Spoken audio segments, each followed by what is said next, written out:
كلامية بين مورينيو وتشافي هرنانديز لاعب وسط برشلونة عند غرفة الملابس، وماذا تخبرنا عن طريقة الخروج الغريبة أيضا لبالوتيلي الذي خلع قميص الانتر وخرج غاضبا في نهاية المباراة؟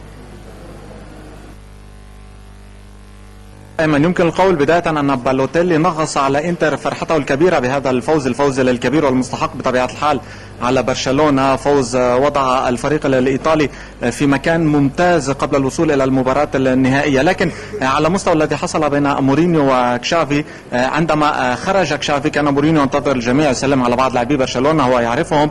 وصل كشافي وقال لهم مبروك عليك الحكم البرتغالي، فرد مورينيو يجب أن لا تنسى أوفريبو كيف أوصلكم إلى النهائي في الموسم الماضي. وتوترت الأجواء قليلا قبل أن يبعد البعض كشافي إلى غرفة الملابس تماما، قبل أن يبعد البعض كشافي إلى غرفة الملابس ويبعد البعض مورينيو أيضا إلى غرفة الملابس. أجواء متوترة. لم نشاهد فرحة عند إنتر لحظة الخروج، أكرر بسبب بالوتيلي. خروج بالوتيلي كان صعبا جدا، حتى عندما دخل إلى غرفة الملابس كان غاضب، كان يصرخ، حاول تهدئته اللاعبون، لم يرد على أحد، حتى مورينيو لم يسلم عليه. هذا يحصل دائما مع بالوتيلي. عموما ننتظر اللقاءات هنا، الأمور لا تكون حسين هل غضب بالوتيلي من هتافات جماهير الانتر؟ نعم حسين، هل غضب بالوتيلي من هتافات جماهير الانتر؟